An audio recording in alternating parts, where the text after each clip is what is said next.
Hi guys, my name is John Armin Magbetang and I will be talking about practical rules. Basic principles of ethical practices. Individual respect.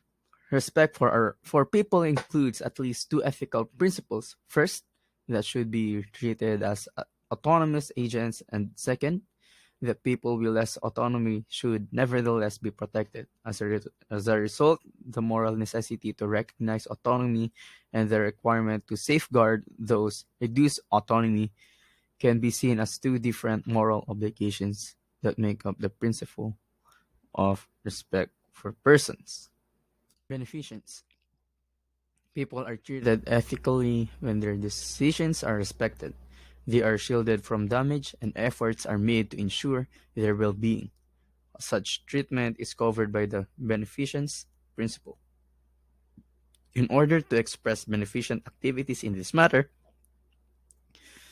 two general rules have been developed. Number one, do no harm, and number two, maximize potential benefits and minimize potential downsides.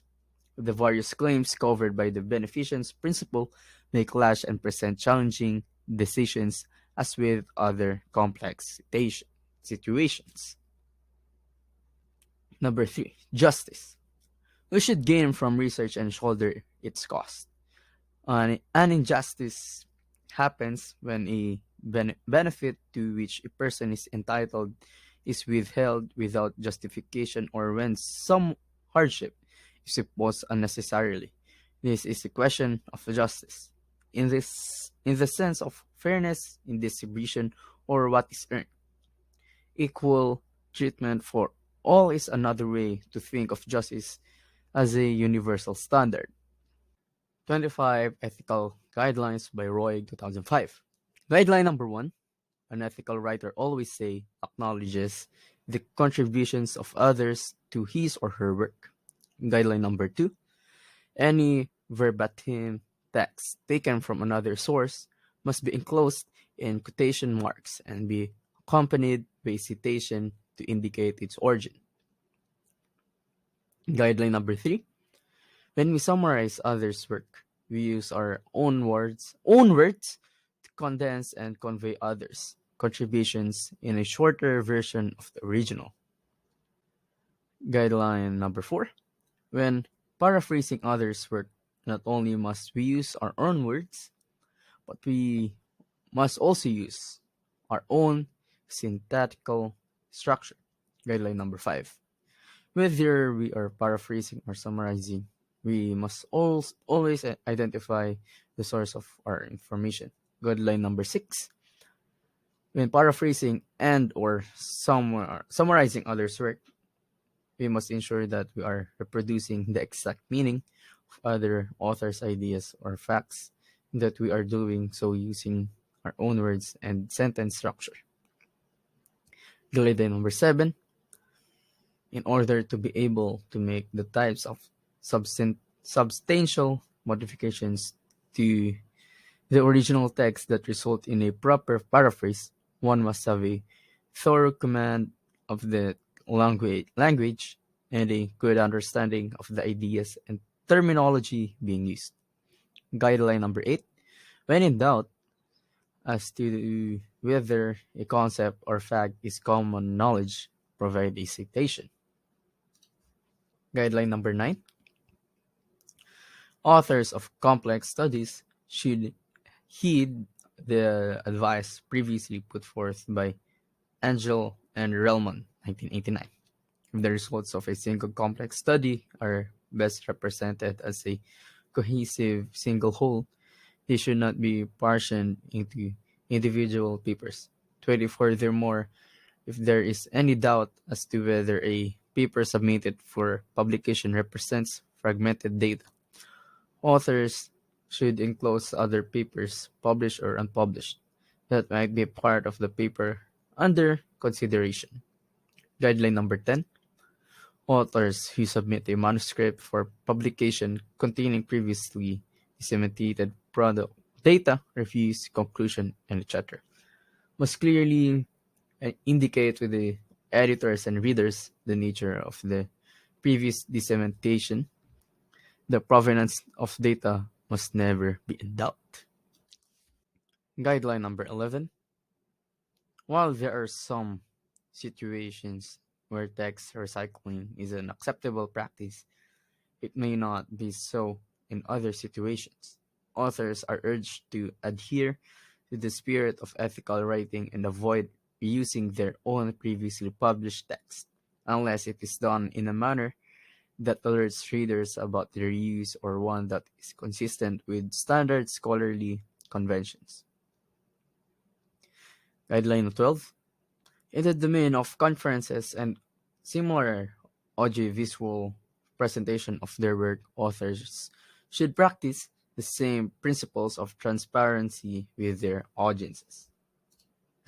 Guideline 13. In addition to standard practices of ethical scholarship, authors must be mindful of readers' expectations. Applicable issues related to intellectual content rights, and especially the needs to always be transparent in our work when reusing material across the various dissemination domains. Guideline number 14. Because some instances of plagiarism, self-plagiarism, and even some writing practices that might otherwise be acceptable can constitute copyright infringement, authors are strongly encouraged to become familiar with basic elements of copyright law. Guideline number 15.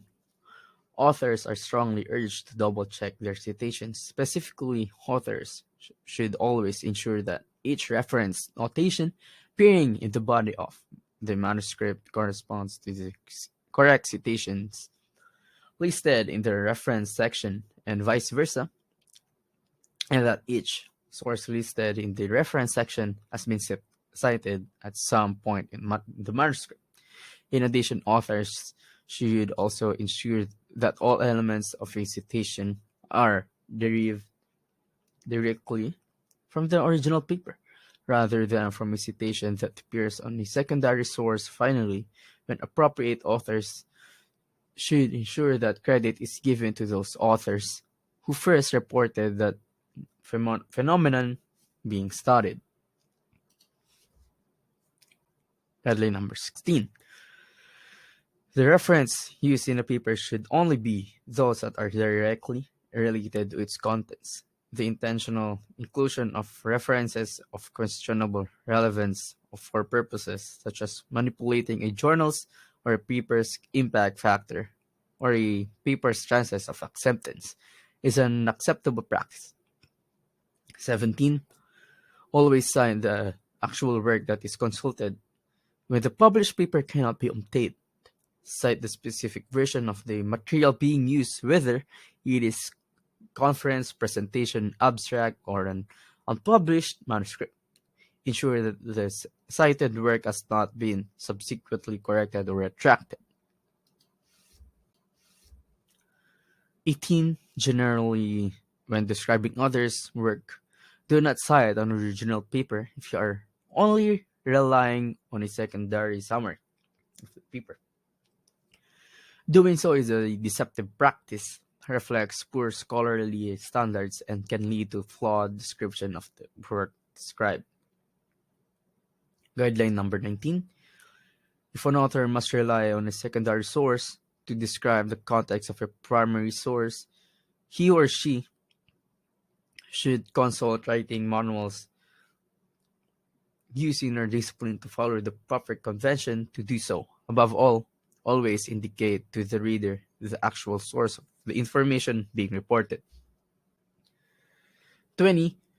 When borrowing heavily from a source, authors should always craft their writing in a way that makes clear to readers which ideas or data are their own and which are derived from sources being consulted. 21. When appropriate, authors have an ethical responsibility to report evidence that runs contrary to their point of view. In addition, evidence that we use in support of our position must be methodologically sound when citing supporting studies that suffer from methodological statistics ethical or other types of shortcomings, such flaws must be pointed out to the reader. Authors have an ethical obligation to report all aspects of the study that may impact the replicability of their research and by independent observers. 23. Researchers have an ethical responsibility to report the results of their studies according to their priority plans.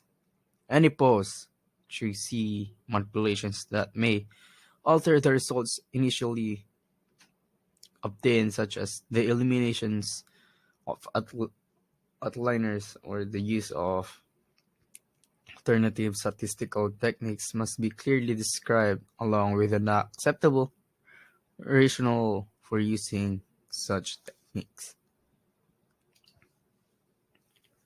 24. Authorship determination should be discussed prior to commencing research collaboration and should be based on established guidelines such as those of the International Committee of Medical Journal Editors. Last, only those individuals who have made substantive contributions to a project merit author in a paper. Protecting the intellectual property in the Pilvets. For the durations specified by this Act, it shall safeguard and maintain the exclusive rights in scientists, inventors, artists, and other talented individuals to their intellectual property and creations. This is especially true when their creations are beneficial to the public. Section number 2. Declaration of State Policy. The state recognizes that an effective intellectual and industrial property system is vital to the development of domestic and creative activity, facilitates transfer of technology, attracts foreign investments, and ensures market access for our products. It shall protect and secure the exclusive rights of scientists, inventors, artists, and other gifted citizens to the intellectual property and creations, particularly when beneficial to the people for such periods as provided in this Act. So, yes, thank you for listening this John Armin of Britain, and I hope you learned something from my report. Thank you for everything.